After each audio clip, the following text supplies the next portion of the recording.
Të paktën 3 persona ishin vrarë dhe më shumë se 20 të tjerë u patën plagosur kur raketat e NATO-s goditën ambasadën kineze në Beograd, natën ndërmjet 7 dhe 8 majit 1999.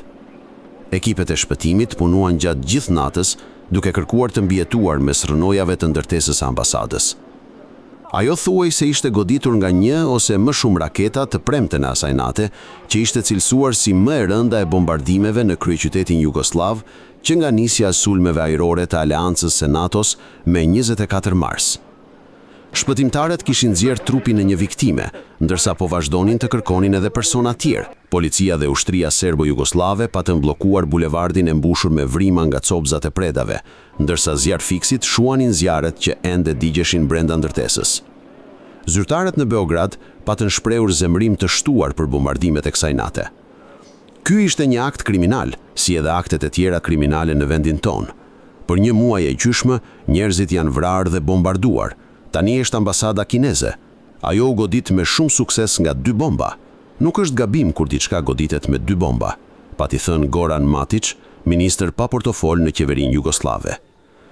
Ndërtesat në rrugët përreth gjithashtu ishin dëmtuar nga bombat që këtë natë ranë më shumicë edhe mbi shtabin e ushtrisë, ministrinë e jashtme dhe ndërtesën e qeverisë së Serbisë, të cilat pësuan dëmet mëdha.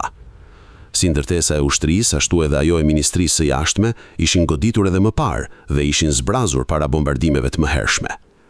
Efektet e sulmeve të rrepta ishin vërejtur edhe te hoteli Jugoslavia, që po ashtu ishte goditur.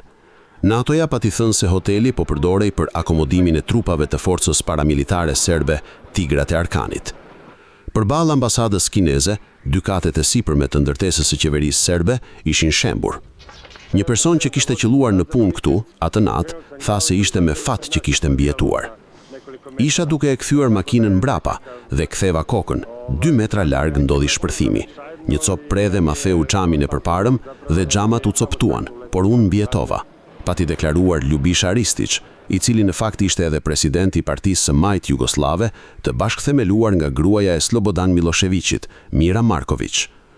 Me zbardhimin e ditës të së shtunës, përmasat e dëmit në ambasadë dhe ndërtesat përreth ishin bërë më të dukshme.